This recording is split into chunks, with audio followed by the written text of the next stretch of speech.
printing became the trade it did, you'd see these little apprentices with torches inside what we call the devil's hole, which was like a stone tomb or a sepulchre.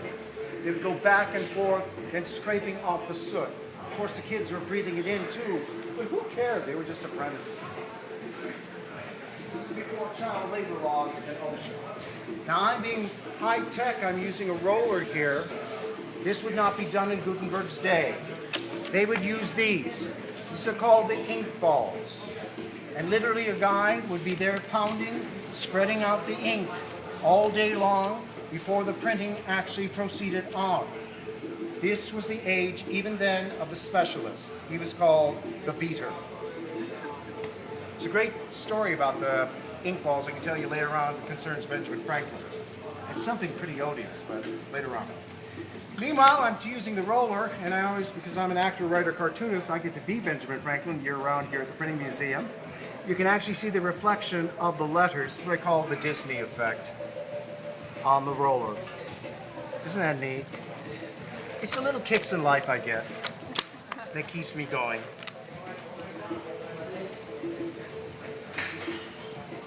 All right. Now the master printer would take his paper, which he made, incidentally. We make our own paper here at the Printing Museum, and we have our paper making classes. Another cheap commercial I threw. Bring our paper down. The fine young man, boy in blue over here, come over here. Fine young man hitting the bottle over here. Come, give him applause. What is our name? Dick? What is thy name? What is thy name? Dirk.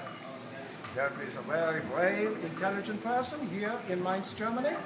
We think he has a promising future in printing. I don't think he'll work out. But nonetheless, come over here. Master Dirk, place both hands on the ground. Crank it towards the machine. Towards the machine. Don't fight against me. Work with me, boy. Take always the way over. Very good. Put one foot in front towards me now. One foot behind. Place both hands on the devil's tail. Both hands. Overlap hands. Bring it in a little bit closer. Bring it all the way back. Press it all the way back. Muscle it out. Press the women. Go ahead. Turn this way. Go along. Okay. All the way back. All the way back. Good. Counter it with the grounds. All the way back.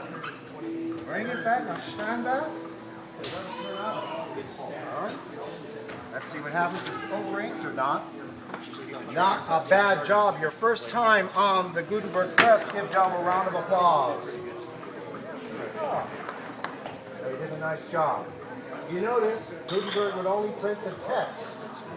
You would then take it over to your friendly neighborhood monastery. They then would paint in the illumination. Then you take it to a binder.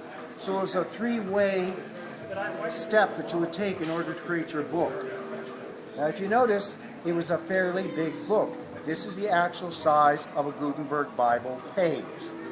I also want to reiterate one thing too.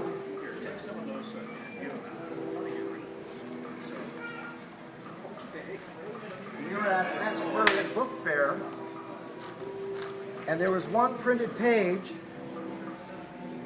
only text, and had a herald of red on it. It went for $56,000 at the end of the fair. He asked for it and he got it. We have ours complete with illuminations in the gift shop for $10. Another cheap commercial. Here you are, Del, with our compliments. Give him a nice hand. And if you notice over here, this is an example of a Gutenberg Bible page. There are 48 in existence in the world. Not one looks alike. It depends on the artist who worked on it. Some are very elaborate and beautiful. Some are very gaudy. Some are very, well, not too interesting. They're kind of boring. Depending on each artist, not one looks alike. Now, what language is this printed in? It better be Latin, nothing else. Better be Latin, the language of the Holy Church. And also notice this. Our illuminators had practical usage for their work on the Gutenberg Bible page.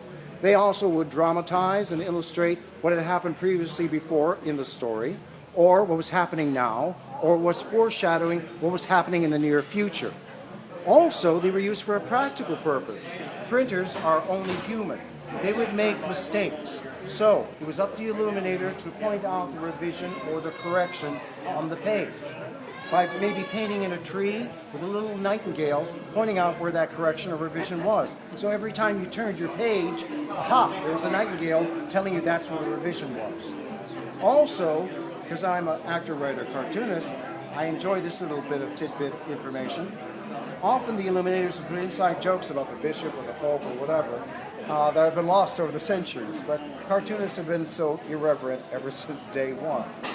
Interesting point, though, about the Gutenberg Bible page. It is in Latin, and we know this for a fact, that it took 3 to 5 years for that scribe to complete one Holy Bible.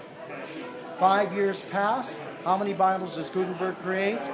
180. Guess who takes notice? The Holy Church. But merchants take notice too. It's a Bible way of making a buck. If you live in one county, you live in the next county, you live in the next county, want us to get together to build up ships to send to the Orient, to get silks and spices and so forth, make a killing on the market. This is a quick way of communication.